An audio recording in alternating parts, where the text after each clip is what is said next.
Around the year 1340, a high-born lady of Florence fell in love with a gentleman who did not notice her. She had been looking for someone to fall in love with. Her husband, a rich wool merchant, was not high-born and thought of nothing but weaving and carding and wool combing. She despised him. But the man she chose to fall in love with didn't know she existed. Letters, messengers, too dangerous. She discovered, however, that he regularly confessed to a certain friar who was widely praised for his holy life, although, like many friars, he was fat and stupid and vulgar.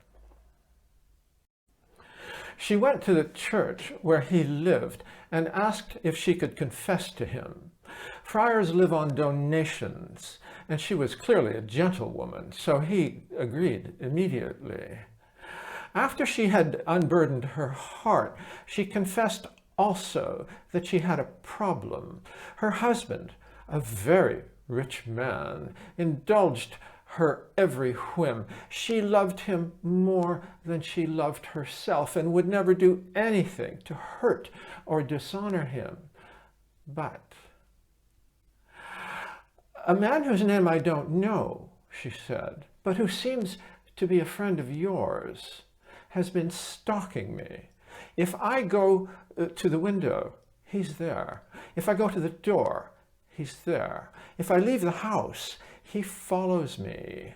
I'd be surprised if he weren't here right now. She looked over her shoulder. I don't want to tell my brothers. You know men, it might get violent. Do you think you could speak to him? And she wept. He praised her virtue and incidentally reminded her of the beggar's life a friar leads, at which she made a weighty contribution and asked him to say masses for the dead in her family.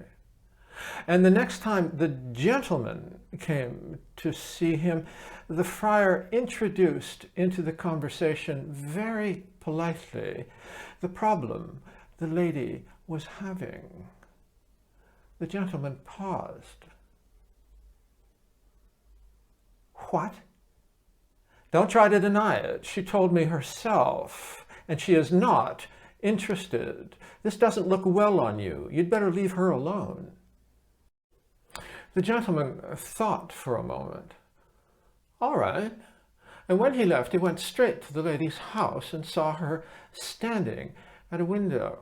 She looked at him, and in her eyes was a certain merriment. After that, he found occasion to pass that way again, and when they saw each other, his eyes held a certain merriment. That was all she needed. It's worse than ever, she told the friar. He won't stop. He sent a girl to my house with a message and gifts, a sash and a purse. She held them out. What do I want with a sash and a purse? I almost gave them back to her, but then I thought, no, she'll just keep them for herself. So here, please return them to him. If this doesn't stop, I'll have to tell my husband and my brothers. I don't care what happens. No, you mustn't do that. Control your anger. No blame will fall on you, my child. Your chastity is perfect. I'll testify to that. She sighed. I see my dead mother in dreams and other dead members of my family. Please say the 40 masses of St. Gregorio, so God will spare them from the flames. And she gave him a gold florin. What are these? Demanded the friar, shaking the purse and the sash at the gentleman. She told me to give them back to you. She threatens to tell her husband and her brothers. The gentleman nodded, embarrassed. Promise me you won't see her any more. I promise, he said, and went straight to the lady's street. Finding her in the window, he discreetly showed her that he had received the gifts. She smiled. He smiled. And when her husband rode off to Genoa on business, she went back to the friar. She said, "Father, I promised I wouldn't do anything without telling you. I don't know how this man found out my husband is in Genoa, but this morning, before dawn, he entered our garden, climbed a tree to my bedroom window, which is the one in front that overlooks the garden, and was coming in when I woke and jumped out of bed nude. I was about to scream when he told me who he was and begged mercy for God's sake and for yours. So I didn't scream, but I slammed the window in his face.